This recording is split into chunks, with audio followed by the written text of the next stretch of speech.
बिस्मिल्लाहिर्रहमानिर्रहीम। अस्सलाम वालेकुम।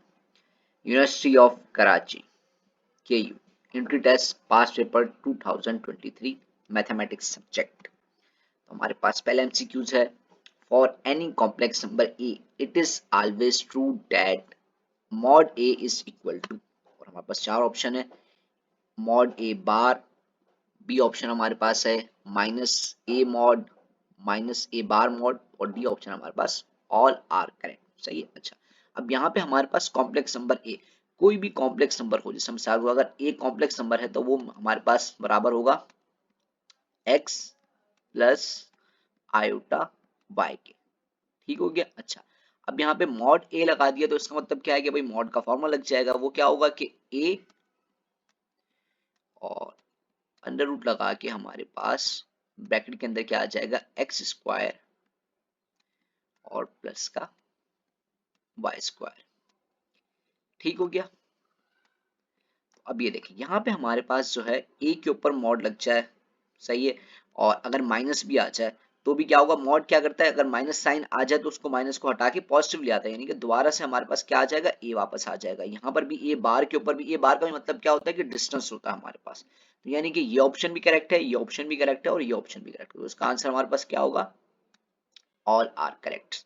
ठीक है। अच्छा भाई, जो लोग चैनल पर नए आए हैं भाई चैनल को लाइक सब्सक्राइब करें, और मैं जो है सारे के सारे पास पेपर सॉल्व कराऊंगा क्योंकि अभी कराची यूनिवर्सिटी के एंट्री टेस्ट होने वाले हैं।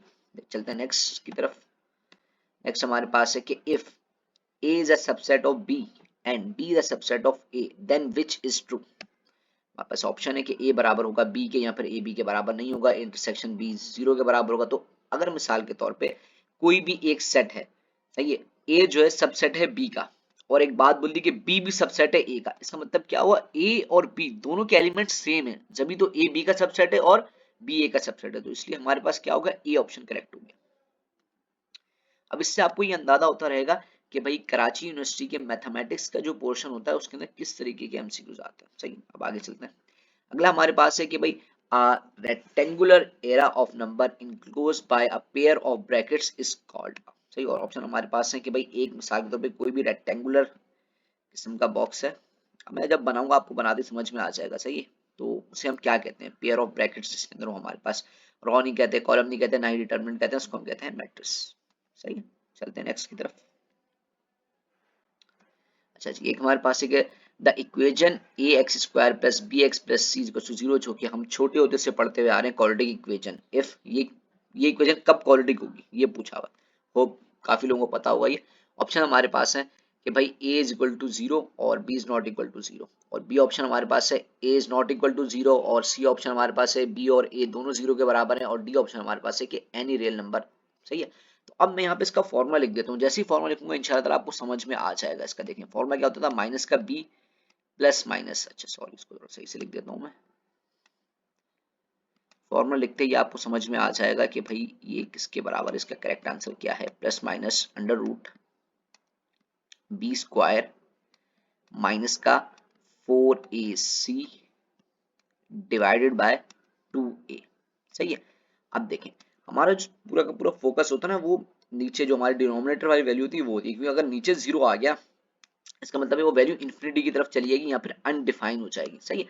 अब नीचे जीरो किसकी वजह से आएगा, ए जीरो हो जाएगा, तो इसकी मतलब क्या है कि अगर आपके पास जो है ए जो है जीरो के बराबर नहीं होना चाहिए, अगर ए जीरो के बराबर आ जाएगा तो ये क्या होगी, क्वाड्रेटिक नहीं कहलाएगी ये इक्वेशन। हमसे कुछ सवाल में क्या पूछा गया कि ये इक्वेशन कब क्वाड्रेटिक होगी, जब हमारे पास ए जीरो के बराबर नहीं होगा। तो इसका क्या आंसर है, बी। होप समझ में आ गई होगी ये बात ना। चलते हैं नेक्स्ट की तरफ हम जल्दी से।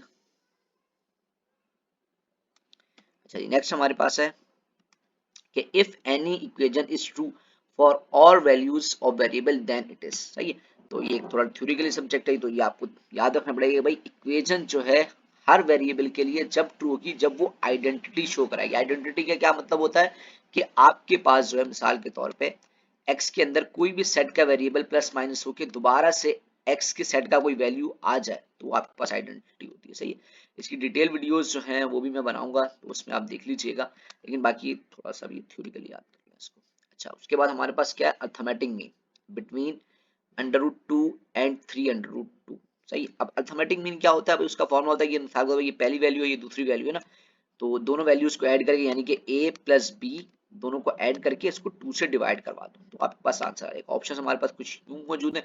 अब ये देखिए हम यहाँ पे क्या करेंगे, अंडर रूट 2 को हम प्लस करवा देंगे 3 अंडर रूट 2 से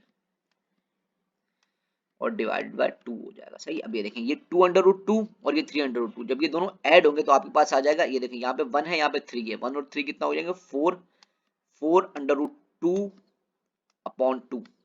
फिर क्या होगा, थोड़ी कैंसिलेशन हो जाएगी, 2 1 जा 2 हो जाएगा और 2 2 जा 4 हो जाएगा। इसका करेक्ट आंसर क्या आएगा आपके पास 2 अंडर रूट 2, जो कि हमारे पास ऑप्शन में मौजूद नहीं है, तो हम क्या बोलेंगे नॉन ऑफ ऑल। ये आपका आंसर करेक्ट होगा। सही। चलते हैं नेक्स्ट की तरफ जल्दी से।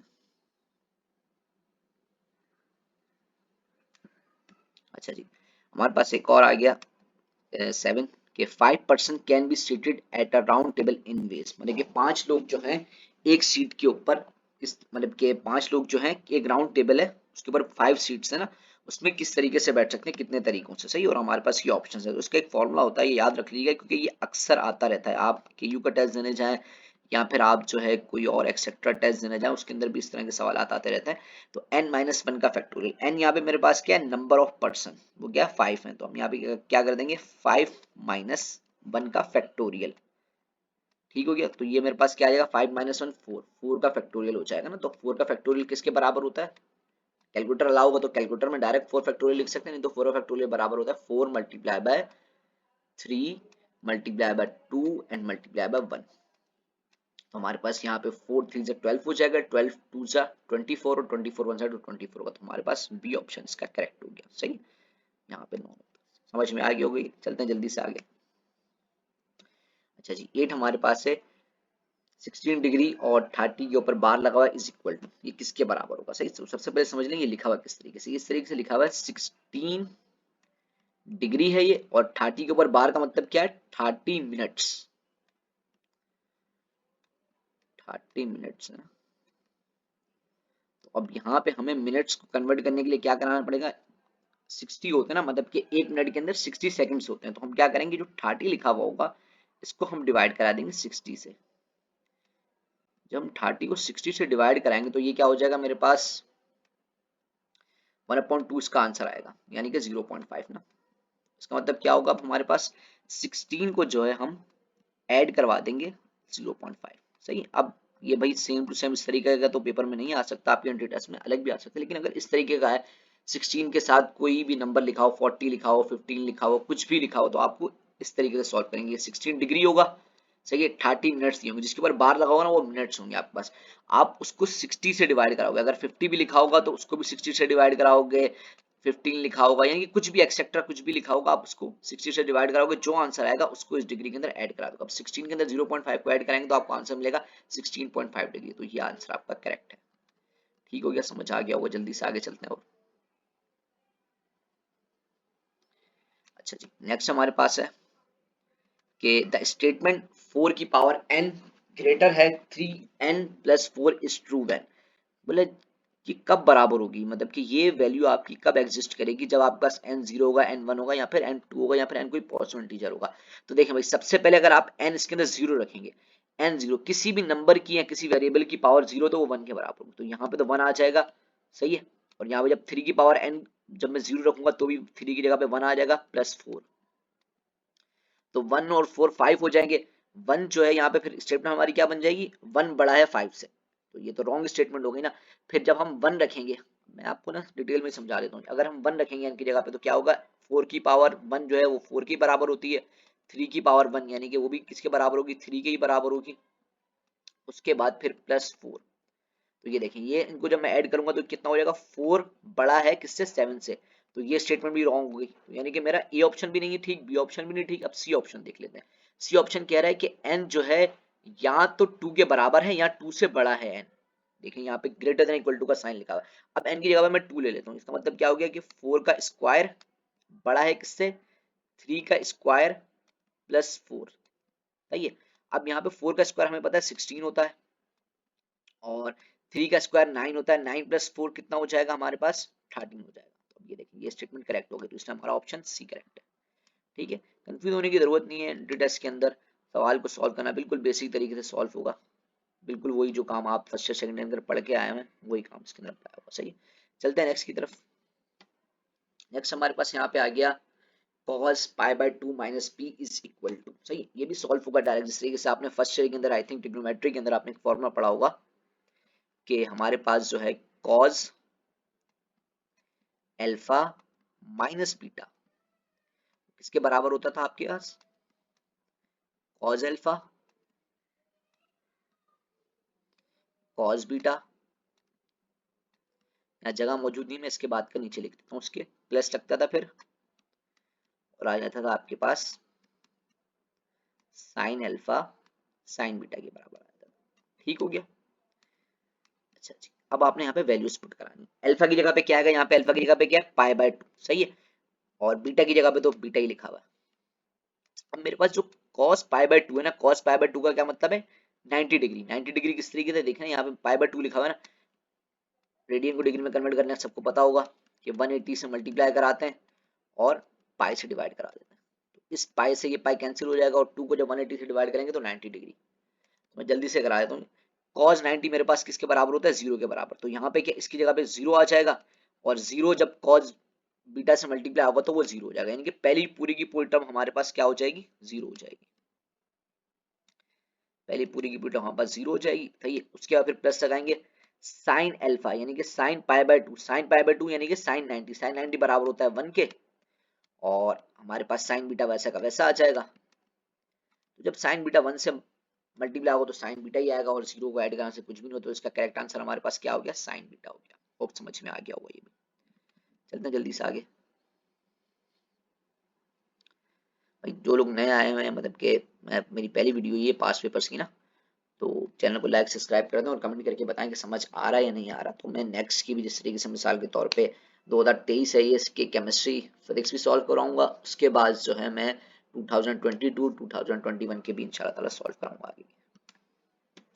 हमारे पास अभी आ गया थोड़ा थ्योरिकल क्वेश्चन कि the graph of trigonometric function have, वो किस तरह की होता है भाई, ब्रेक्स हो जाता है सेगमेंट के अंदर, यहाँ शार्प कॉर्नर्स होते हैं, स्ट्रेट लाइंस होती हैं, उसकी स्मूथ कर्व्स होते हैं। सही है, अब ट्रिग्नोमेट्रिक कर्व्स हैं भाई, वो तो आपको पता है आड़े टेढ़े ही होंगे, हमेशा सीधे तो होंगे नहीं, यानी कि स्ट्रेट लाइन तो बिल्कुल भी कैंसिल हो गए। सही, और उनके सेगमेंट्स ब्रेक हो रहे होंगे नहीं, उनके सेगमेंट्स ब्रेक भी नहीं होते। सही, शार्प शेप्स कॉर्नर्स, तो ये भी थोड़ा बहुत इसके अंदर है, तो इसका जो करेक्ट आंसर है वो है स्मूथ कर्व्स।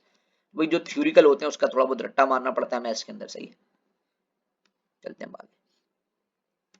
तो हमारे पास एक और आ गया ये, in any triangular a b c जो है वो किसके बराबर है, b square plus c square minus का ए स्क्वायर अपॉन 2bc। तो आपके पास ये जो है इसके इसके इक्वल होगा। सही है, तो हमारे पास यहाँ पे ऑप्शन है कॉस अल्फा साइन अल्फा, ए साइन बीटा, सॉरी सी है कॉस साइन बीटा, और डी मेरे पास है कॉस गैमा है। सही है, हमारे पास जो फॉर्मूला होता था इसका वो होता था ए स्क्वायर बराबर होता था I think b square, b square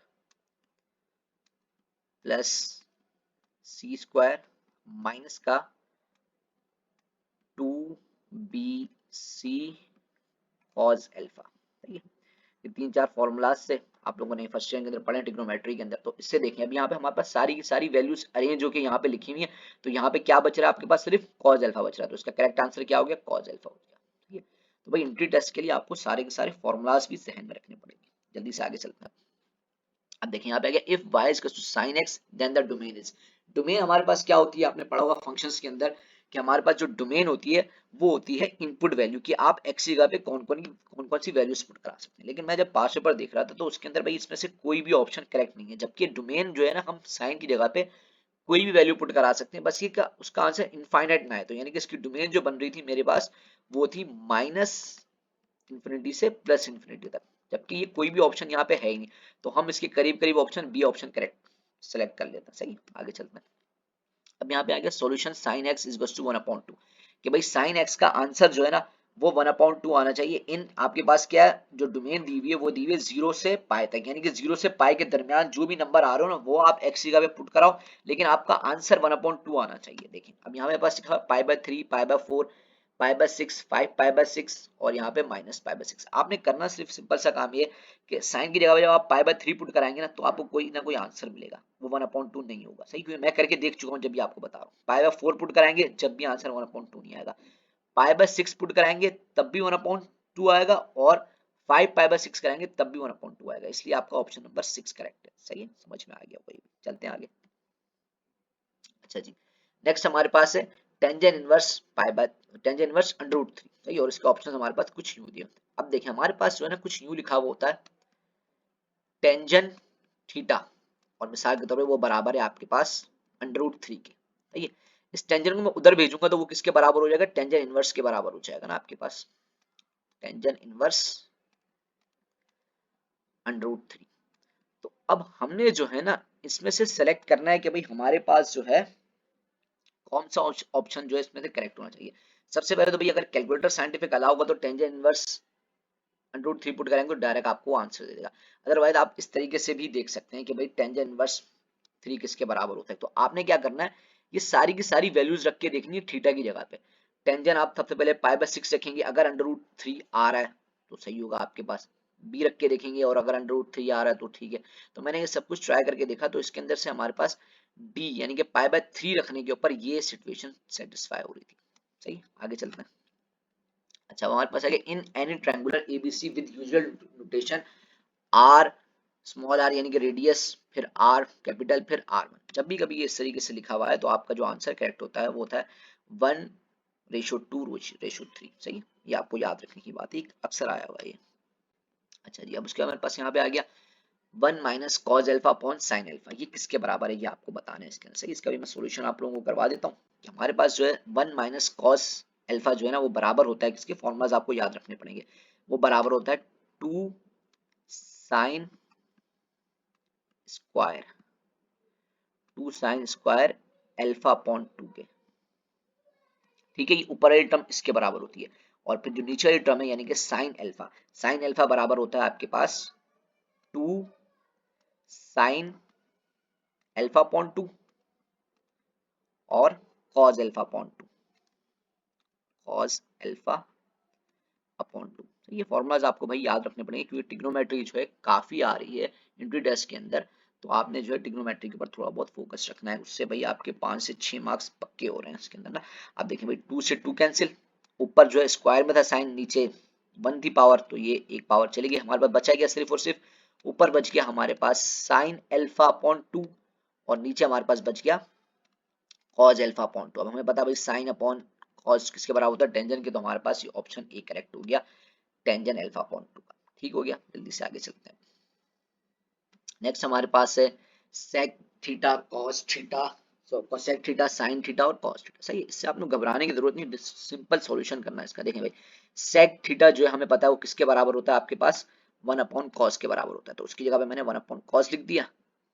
ठीक हो गया, और कोसेक बराबर होता है हमारे पास 1 अपॉन साइन के, उसके नीचे 1 अपॉन साइन लिख दिया। आ जाओ भाई साइन, आ जाओ, साइन थीटा आ गया, जल्दी से बस लिख देता हूँ। उसके बाद मेरे पास यहाँ पे ऊपर लिखे हुए साइन थीटा और कॉस थीटा, ये कैंसिल हो जाएंगे भाई क्योंकि अपॉन में ये देखें कॉस थीटा से कॉस थीटा चला जाएगा, साइन थीटा से साइन थीटा चलेगा, और मल्टीप्लिकेशन और डिवीजन के अंदर क्या बचता है आपके पास 1 बचता है, तो इसका आंसर क्या होगा आपके पास 1, इसका करेक्ट आंसर है। ठीक है, समझ में आ गई होगी, ये भी बात आसान सा था ये। बस कभी कभार इस तरह की जो न्यूमेरिकल्स यहाँ पर एमसीक्यूज कह लें आप इसको, ये डिफिकल्ट हो जाते हैं क्योंकि हम सोचते नहीं है इसके ऊपर ना, जबकि होता ही आसान ही है। नेक्स्ट हमारे पास है कि 3 dice are rolled simultaneously then ns is equal to. अब यहाँ पे n ऑफ s क्या है, सैंपल स्पेस, आपने ये प्रोबेबिलिटी के अंदर पढ़ा होगा, ये सैंपल स्पेस कहलाती है हमारे पास n ऑफ s। सही है, अब हमारे पास देखें डाइस कितने हैं हमारे पास 3 है। सही है, तीनों को हम रोल कर रहे हैं। सही है, अब एक डाई के अंदर कितने नंबर होते हैं 1 से 6 तक ना, तो 6। सही है, और कितनी दफा रोल कर रहे हैं हम 3 टाइम्स ना, तो उसकी पावर 3। अगर हम 1 टाइम रोल करेंगे तो 6 की पावर 1 हो जाएगी, 2 टाइम रोल करेंगे 2 हो जाएगी, 3 टाइम करेंगे 3 हो जाएगी, 4 टाइम करेंगे तो 4 हो जाएगी। सही है, यहाँ पे 6 की पावर 3 जो है वो बराबर होती है 216 के। हमारे पास इसका सी करेक्ट आंसर 20 हमारे पास है कि if alpha and beta are the roots of 3x square minus 2x plus 4 equals to 0 then alpha plus beta. ये भी हमने फर्स्ट के पढ़ा है कि भाई अल्फा प्लस बीटा ये आपके पास बराबर होते हैं माइनस बी अपॉन ए के। ठीक हो गया, अब यहाँ पे मेरे पास b क्या है माइनस लग गया, b मेरे पास क्या है माइनस का 2 है, और a मेरे पास क्या है 3 है, माइनस से माइनस कैंसिल हो जाएगा, हमारे पास आंसर क्या होगा इसका, ये आंसर करेक्ट होगा 2/3। सही है, अच्छा जी, आगे वीडियोस के अंदर मैं और भी पास्ट पेपर सॉल्व कराऊंगा, तो चैनल को लाइक, सब्सक्राइब और शेयर करें। नेक्स्ट वीडियो तक के लिए अल्लाह हाफिज़।